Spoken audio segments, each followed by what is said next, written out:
I think that the first questions you should ask yourself as an entrepreneur are about what kind of a life you want, what kind of risks you're willing to take, and what kind of sacrifices you're willing to make in order to get to where you want to go.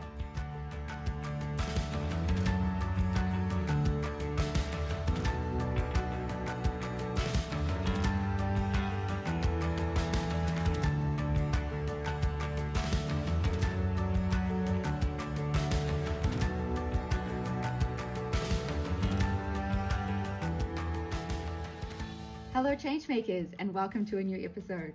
Today we will be talking to Gina Steinhauser. She is the inspiring founder and CEO of the Swiss Kombucha Company. Gina has an MBA and used to work in sales and HR while making her home-brewed kombucha on the side.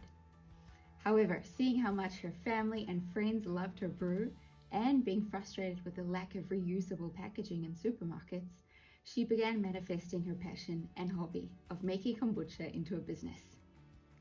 Today, in 2021, the Swiss Kombucha Company is a successful business, and for Gina, now a full-time job. Gina, welcome to the show. We're so thankful for you to take the time to talk to us today. So let's just dive right in. Would you like to tell us a little bit about how you started the Swiss Kombucha Company?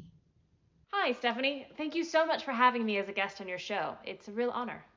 So yeah, the Swiss Kombucha Company. I think at its core, the company's born out of my own personal passion for food. If you talk to the people who are closest to me about me, they're going to tell you stories about dinner parties I invited them to, or dragging them through a city looking for some obscure ingredient, or going traveling to some country and just, taking hours wandering around looking for some particular food that I've read about online. So yeah, that curiosity about food took a turn in my 20s when I realized that I had some food allergies and I had to think differently about what I was eating and how I was preparing food as well. For me, that meant that I started looking into fermented food as a way to combat the years of stress that I'd put onto my digestive system. And I also started thinking more and more about sustainability in food and transparency about what's really going on with our food. I had a friend who introduced me at that point in time to kombucha. I then started making it on a larger scale at home. I started off making 8 liters at a time, and that quickly escalated to making about 32 liters at a time, and that just grew and grew and grew until every surface in our apartment was just covered in containers for brewing kombucha. And it really got to a pinnacle at a certain point in time when my partner went to the fridge and opened the door, discovered, despite the fact that kombucha was everywhere and the floor he was standing on was sticky from dripping countertops, that there wasn't actually any kombucha ready for him to drink because I had sold it all to my family and friends who had been regularly buying it off of me. And at that point in time, he said, yeah, maybe there is something in this. Perhaps we should be turning this into a company because there's clearly nothing else like it on the market. And the kind of feedback that I was getting from my friends and family was great. Like, a lot of them were losing weight because they had started drinking kombucha instead of other things. A lot of them came to me talking about their improved digestion, improvements in their mood, reduction in sugar cravings, all sorts of positive benefits to their life. So yeah, the light bulb went off and we thought, hey, perhaps we can be making something out of this and moving from our day jobs into a day and night job of brewing kombucha on a commercial scale. Wow, so how long ago was that? From when I first started brewing it, it's about 5-6 years. And then we started the company officially in May of 2019. By then I had already quit my job though when we officially started it. Okay, so for a while there, you were still working full time. Did you reduce Yeah. your full-time job bit by bit, or did you just then wait for the right time to just go all out? I didn't reduce it bit by bit. I didn't really have a job where I could say, oh, I'm only going to work 80% now. I've never also been the type of person who understands how other people do that. Like I get it in some roles where, it's 9 to 5 and you can do your thing and then you go home and you're not thinking about it, but I've never had one of those jobs. So Okay. I just don't understand how it works for me. great if you can do that. I would probably suggest going that route and just reducing things and like, getting your foothold. But I think also if I had done it that way, I probably would have backed away at the starting challenges rather than having to, go through with what I had decided I wanted to do. So I'll say one of the first challenges we encountered, so we have two ways that customers can get their products. One of them is that you can buy it in a small 330 milliliter bottle. And the other one is that you go to our tap machine and you can fill off a bottle. So we have a screen where you select the flavor and the amount. You tap on that, you put a credit card on it, it charges you, and then releases exactly what you want into your own bottle. So that's the sustainable piece. Hoi, als Gründerin von der Swiss Kombucha Company würde ich euch gerne die welterste vollautomatisierte Kombucha-Zapfanlage präsentieren. Also was wir dort zuerst machen ist die Sorte auswählen und dann Quantität und dann mit der Kreditkarte auf den Zahlungsapparat. Dann muss man einfach das Glas auswählen, das richtig ist, für was man ausgewählt hat. Und dann, die Maschine ist gescheit genug, dass es weiss genau, was man ausgewählt hat und Quantität und nur das raus. When we launched, we had to develop the technology first for that tap machine because it didn't actually exist yet. And I had to source 330 milliliter bottles so I could, start showing my product, start selling it into stores and cafes. And I had a vendor selected, and I called up the vendor, understood what the terms were. We'd already negotiated the price, and delivery was meant to be right after I ordered. I would have it 2 days later at the max. And I called them up, and they said, "Well, don't you know there's a clear glass shortage in all of Europe? Like, no one can get you these bottles." Oh, wow. I was like, "I'm sorry, what?" I thought you said it was going to be 2 days. We talked about this like a week ago. I feel like someone could have brought this up. And yeah, then I had to call all sorts of different vendors, eventually source some from Ukraine. They arrived, they were the wrong bottles, didn't work with our labels. And I think if at that point in time, if I had, just reduced my hours to 60%, I would have probably said, you know what, maybe there's just too much for one person to do here. Let's back away and focus on an area where that's a little bit easier that I know how it works. But yeah, we eventually got over those kinds of hurdles and have grown the company. So, yeah.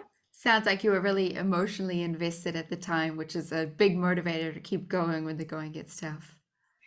Yeah, I was emotionally invested, but I think I was actually more financially invested at that point in time too. I mean, I had signed up to have a lease.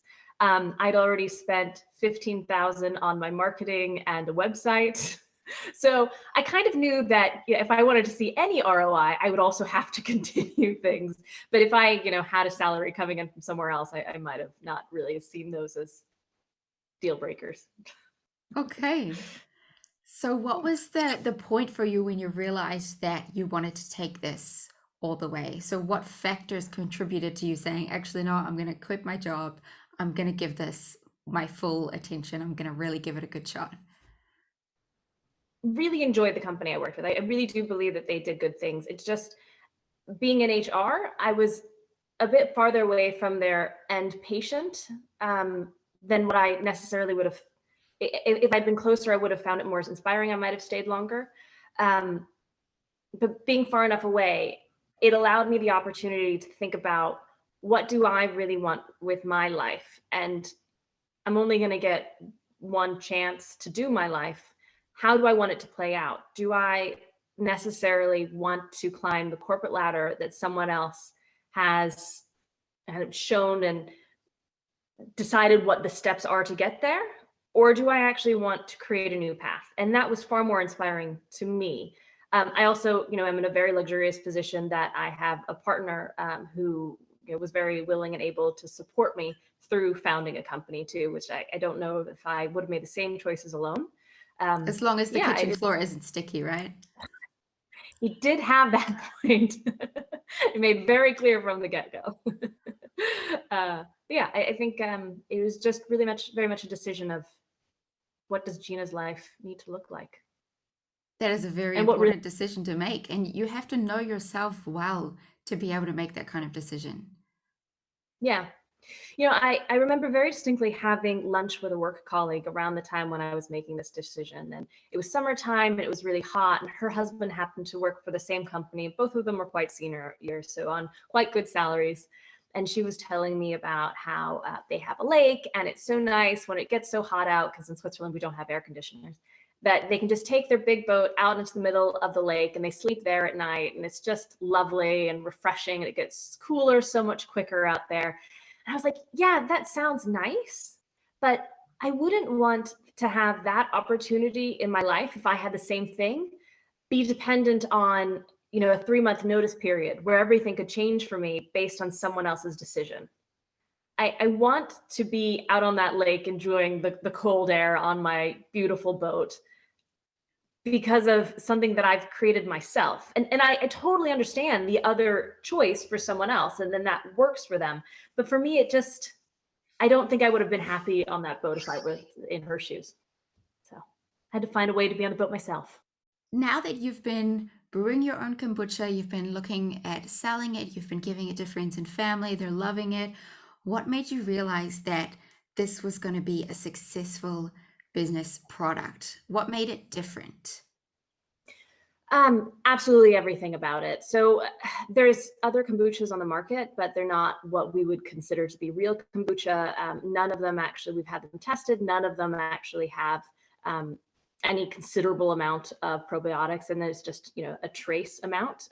Ours is full of it, so I did actually a tour of 30 different breweries before I launched this. So, because I knew the kombucha I made at home tasted different from what I was getting in the stores in Switzerland, but I didn't understand how they actually made it taste the way that it did. And so I went about figuring out how you can make kombucha differently. I don't have a background in food science. I love to cook, always have, but I don't have it on a food science kind of a stage. So I set about finding out how different people are doing this. I started contacting breweries, told them I was writing a blog about kombucha, which I thought, yeah, maybe I'll do someday, we'll see.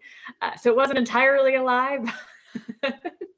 I also made it clear that, I was coming from Switzerland. I even, sent them pictures of my kombucha scobies brewing with mountains in the background. So it was clear, like, I'm not coming in to threaten your space. But then when I got there, obviously I have this American accent, so they were a little bit trepidatious, but I showed up with enough Swiss chocolate that it was okay. And I kicked off my tour. Some of the places I emailed me back. Some of them didn't, and I just showed up anyway. Some of them were happy about that. Some of them weren't. But I actually found out through my friend who originally introduced me to the concept of kombucha. This person ended up being a friend of a friend through multiple routes, who owns one of the largest kombucha breweries in the US. And so I reached out to her, and she was so incredibly open to having me stop by Bend, Oregon. And I'd always wanted to go to Oregon. So I thought, why not just do an entire tour of the West Coast of the US and the different breweries I can go to? And yeah, I found out everything about brewing kombucha. And I'm very lucky that I had the time and opportunity to do that. And so I found out what it was that other kombucha breweries in Switzerland were doing. And it comes out of a very simple reason that if you don't have a population that knows what kombucha is and you're trying to sell it, you need to make it cheap and easy to access and easy to store. So they are filtering and using a concentrate, pasteurizing, and thinning out the kombucha to a point where you don't have the fermented parts of it as high. So you can actually leave it out. So it's mostly just tea. So if you just leave it out, it's not really fermenting further in the bottle. It means you can leave it there for 2 to 3 years and nothing's going to happen to it. Has a huge effect on the taste. But unlike Camembert or Champagne, there's no actual regulation or saying this is what kombucha has to be. Other than in Brazil, oddly enough. In Brazil, they have very specific requirements for what you can call kombucha. So I decided, actually, there's a huge market for people who want real kombucha in Switzerland, people who actually want kombucha that's full of probiotics, that's going to do the great stuff for you that it's meant to do. And we set about creating that. So we did our recipes, designed the label. We had, so many brainstorming sessions about what we were going to name the company. At one point in time, we were brainstorming Heidi Kombucha, because it's Swiss, and then decided all we're trying to communicate is that it's real kombucha that's of high quality, made in Switzerland. So why don't we just call it the Swiss Kombucha Company? Keep it simple. So we decided on the name, bought the websites, and moved forward. And then, like I said, I didn't really have bottles that were going to be arriving anytime soon. And when they did, they were the wrong ones. So I set about sourcing all the bottles I could from small vendors that were more targeted towards home brewers. So I was driving all around Switzerland to just pick up whatever 50 random bottles I could buy. And we started selling it at a farmer's market, because I didn't want to get into a situation where I was presenting a product to a restaurant that I couldn't actually deliver. And it actually did happen in one case that we presented our kombucha to a chain in Zurich, and they didn't know what kombucha was beforehand, thought it would be a great thing to have, but I couldn't actually sell it to them yet. And they turned around and picked a different brand that really filters their kombucha, and I wouldn't actually consider it to be real kombucha. So I'm sorry for their customers, but yeah, had I waited in that instance, it was a good thing that we actually just went for a smaller target market. It also allowed us to get a lot of customer feedback and adjust the recipes to get something that was more palatable to a larger range of people. So we were brewing it very sour in the beginning, and after I had explained to about 30 people that it was meant to taste like that, I thought maybe all of these people might be onto something, and I should brew it for slightly less long and not have quite as acidic of a taste. And more people liked it, and more people bought some. So yeah, it was a good learning opportunity. That's amazing. It sounds like you really made good on your promise to make the best kombucha in Switzerland. The friend that originally introduced me to kombucha also says now that mine is the best kombucha in the world. So I'm very happy about that. But even better is that we've also started approaching nutritionists. So we randomly had a nutritionist buy our kombucha online, which gave us the idea, actually, we should be getting this in front of all nutritionists and explaining to them what the difference is between ours and other kombuchas. And we have done so, and now have an entire portfolio of nutritionists who also agree that ours is the best kombucha in Switzerland. That's such a great idea, because you can fully stand behind your product and get other experts in the field to agree with you. That's something that really speaks for the quality of the product you're producing. So the next question I have for you, as a leading female entrepreneur, have you faced any challenges being a female in this business? You know what, I have, and I've decided to change my mindset about this entirely for this year, and I'm thinking of it only as a positive. As a determined person, I would expect nothing less of you.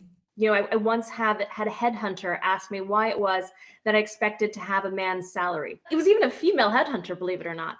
I have so many stories like that, and I've just decided I'm not going to change anything around me overnight, at least, and I need to think differently about my mindset about a lot of different areas in life that seem too much like pushing water uphill. And let me tell you how I frame this differently.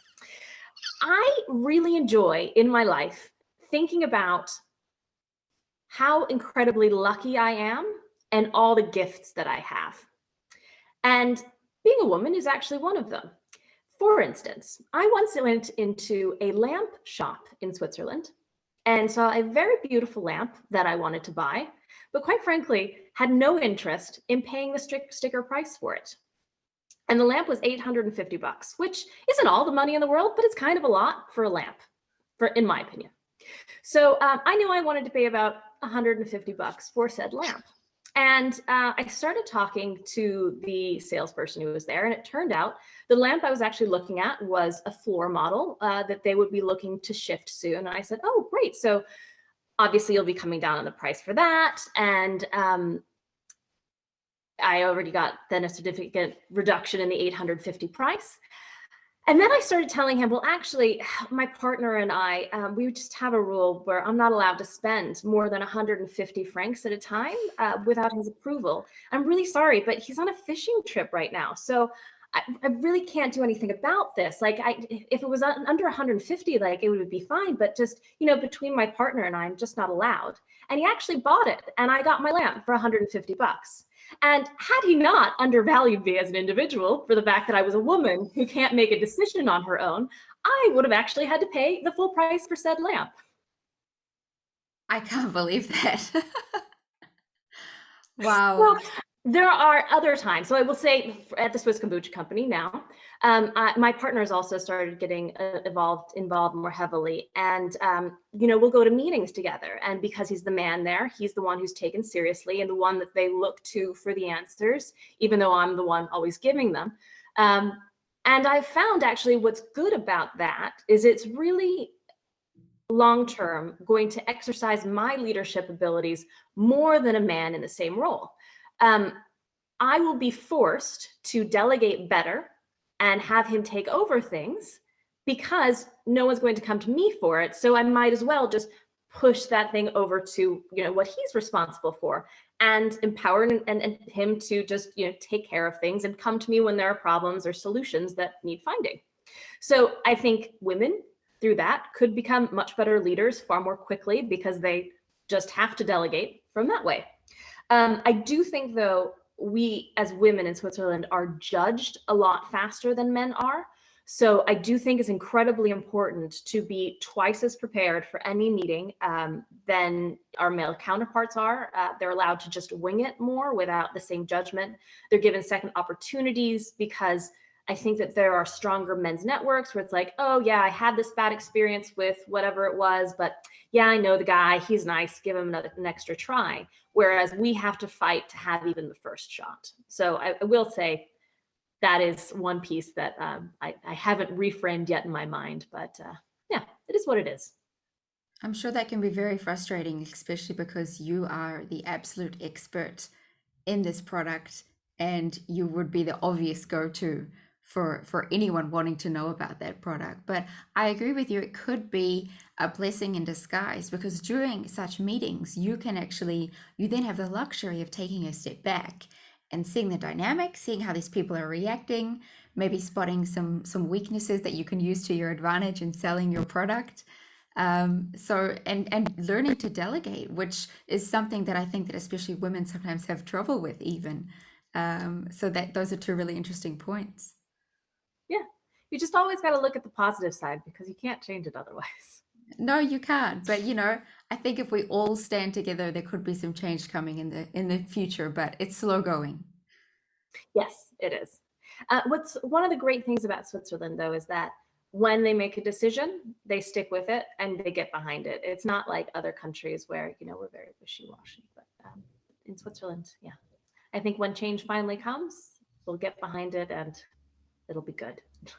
Speaking about your mindset and how you've been changing that, what questions should one be asking themselves as a becoming entrepreneur? So if I want to become an entrepreneur, what kind of questions should I be asking of myself? Am I determined enough? Is my product original?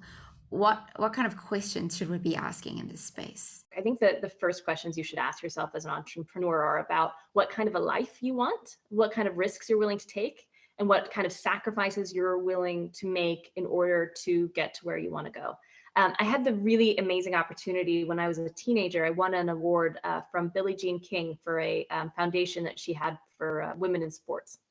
And I got to meet all of these really amazing female athletes. And one of them always stuck with me. I can't remember now if her name was the Spider or the Black Widow, but one of the two. She was an amazing pool player.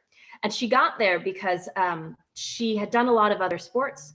I think she got arthritis, and then it was the only sport that she could do. So she told her friends, if you want to see me, I'm going to be playing pool. So learn how to play pool too. And we can, play together. I'll be at the pool hall. Like that is the only place you're going to find me. I'm spending all of my time doing this. She lost a lot of friends along the way, but she got amazing at her. She was like number one in the world. And that interaction always stuck with me that, you have to be very resolute once you've made a decision. You can be wishy-washy as much as you want in order to figure out where it is you want to go. And I think that's a great thing, to be wishy-washy as possible and learn as much about every different field as you can to figure out what entrepreneurial thing you're going to do. But when you make that decision, spend all your time doing it. Tell everyone what you're doing, and be very clear about what you're going to give up and what that means to you, and the place you want to go with it. Does that make sense? It does make sense. Yeah. So do all of your exploring, get all of that done, and then go for it and really put 120% into it and keep yourself accountable. Yeah. And also you have to realize that you are going to be good at some things and you're going to be really bad at other things as well. And you need to figure out what the good things are. Remind yourself often of that. I just found a bunch of sales award posters and, you know, like certificates that I've won throughout the years that my mom actually saved for me. And I'm going to hang them all up in the brewery as a constant reminder of things that I've done well in my life. Because you need to be able to stay positive and keep that front of mind, because you are going to do things wrong. You're going to send emails to the wrong people. I just did that one. You're going to make stupid little mistakes that, you know, you can be the type of person that beats yourself up, or you can be kind and move on and say, yeah, that actually wasn't really in my wheelhouse. And learn to, I think a good lesson that I've learned is that you need to figure out when to invest in yourself and what that means for you. It could mean, you know, taking a course to get better at the stuff you're not good at, or actually going ahead and employing someone who's going to take care of that stuff far more efficiently. And I actually learned this from a friend of mine who's an entrepreneur, Alex Phillips. She has a really amazing online Pilates studio that I highly recommend. And she said, what are you doing to invest in yourself right now, Gina? And I was like, I don't really know. And I realized that, you know, it's time for me to start employing people. And through that, I now have 2 fantastic women who are working for me just part-time, but will be, you know, bringing their hours up more over the summer. And I'm so happy that I actually, you know, had someone push me in that direction. 100%. Do what you are best at and delegate, you know, what other people might be best at and what other people will actually enjoy more. Yeah. Yeah. And you might not be in the position where you can like financially do that yet. Perhaps, you know, you have a product that takes longer to get on the market, so you're not actually making money, or, you know, perhaps there's a global pandemic going on and you can't make as much money as you expected to. So, you know, there's also, if you can't delegate it, then just be kind to yourself and realistic about your expectations there. So if I'm allowed to ask, what are some of the plans that you have for the future with the Swiss Kombucha Company? We have now gotten through the stage where it's pushing water uphill, having to tell people about our product, and we have some amazing things on the horizon. In March, we're actually going to start selling with our first chain of grocery stores. Oh, exciting.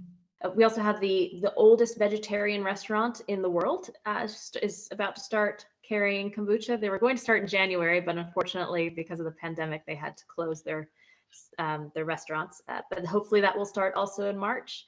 And that's in Switzerland. Yeah, exactly, in Zurich. It's Hiltel. They've tried all of the different kombucha brands in Switzerland, and they liked ours the best. So sounds like they know quality when really they see it. Yeah, I have to admit, on that night we didn't just toast with kombucha. We also toasted with some champagne, because that was a huge win for us. But yeah, so the next step is really for us to start scaling this amazing product that we've made. So the 2 girls that I've employed, one of them is really great at doing the brewing pieces of it and getting everything to when it needs to go to bottles. The other one is very good at getting it into bottles, which is quite a challenge with counter pressure fillers. She's great at that and doing other odd jobs. And I had a really great moment about 2 weeks ago. We had one of the girls in, and I just said, I've got a ton to do. Here's your list of jobs for the day. And I just looked over, and after a few hours and everything was done. And I was like, oh, that was amazing. So they're really independent now. And the next step is just to start scaling and getting ourselves into more places. I wish you all the best in your coming endeavors. Thank you very much. Just the last question, are there any resources that you can recommend to people wanting to learn about becoming an entrepreneur in Switzerland? I have a really great lawyer. If anyone wants a lawyer to set up their business, you can just send us an Instagram message and I would be happy to forward on the contact details.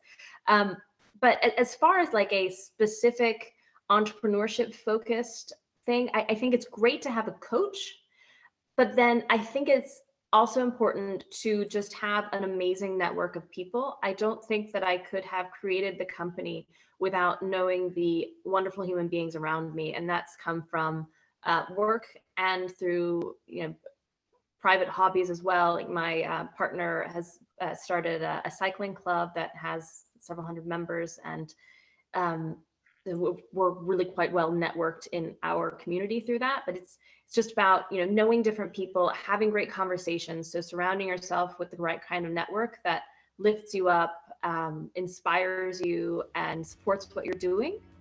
And if you don't have that yet, I would say focus on that as well while you're becoming an entrepreneur. Another great idea is to surround yourself with other people who want to be entrepreneurs and have entrepreneurial club night. So the way that you do that is you just always have a notebook with you, and whenever you have a problem, you write down what the problem was.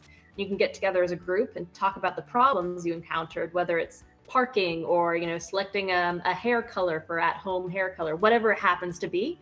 And just see if someone else has a good solution to what your problem is, because all great products are just a solution to a problem. That's amazing. It reminds me of that saying, your vibe attracts your tribe. Yeah. So as soon as you start seeing yourself as an entrepreneur, thinking how an entrepreneur thinks, that's when you're going to start meeting these like-minded people, and everyone can profit from that. Exactly. Gina, thank you so much for taking the time to provide us with some first-hand knowledge of starting a business in Switzerland. It's been fascinating learning about entrepreneurship in the food and beverage industry. I can also highly recommend trying their kombucha. It's refreshing and delicious. They use organic and local ingredients whenever possible, without any added sugar or preservatives. To learn more about the Swiss Kombucha Company, go to www.swisskombucha.ch and make sure to follow them on Instagram, Swiss Kombucha Company. That's it for today, Changemakers. Have a wonderful week and be well. I'll talk to you soon. Bye.